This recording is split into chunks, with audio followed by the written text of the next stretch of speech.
GM guys, on my way to East New York currently, but I figure while I'm walking, shoot up a little video real quick about SocialFi, Friend.Tech, and Post.Tech.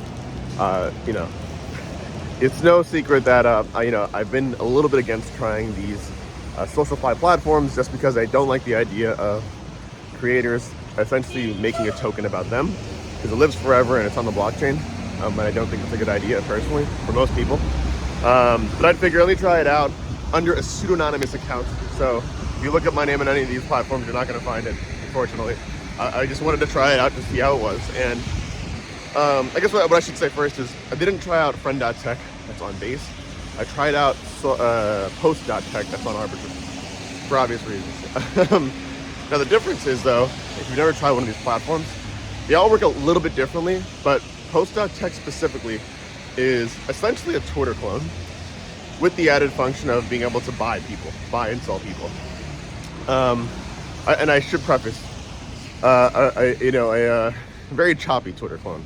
The platform is actually pretty fun, to be honest, right? I mean, I guess that's kind of the point, right? It's essentially Twitter.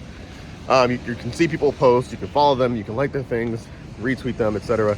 But at the end of the day, you have to make sure that you're, but you also buy people too, buy their shares. And what makes it fun, I think, is the extremely aggressive, it's what they're calling it, like the bonding curve. So like, you buy someone's share for, let's say, a couple cents, the next person has to buy it at like a much higher price, and then yada, yada, yada as time goes on. Like the curve just gets exponentially, higher, thicker. I don't know, I haven't taken math in a while, so. But yeah, it's actually pretty fun. So I've been on there on an anonymous account. I'm kind of messing around. And to be honest, I think the only part that I haven't liked so far about it is that, first of all, if you're a person that isn't active on Twitter, it's really hard to get noticed on one of these platforms unless you're very active, which I kind of get. I guess it's like almost any other social media, to be honest. But the other thing that, and probably the main thing that I don't like, is that there's just so many bugs that need to be worked out. I mean, even though the one that I'm talking about is essentially a Twitter clone with the financialization built on top of it, it's like so many things are broken. And I should also preface too, for all I know, it could be a rug. I don't think it is a rug.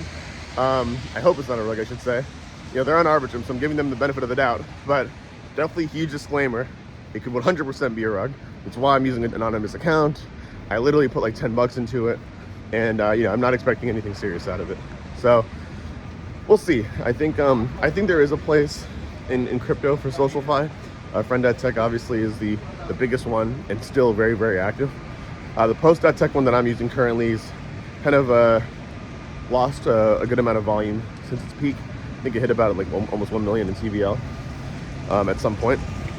But we'll see. Like, for all we know, maybe the Post.Tech team keeps building and adds more features.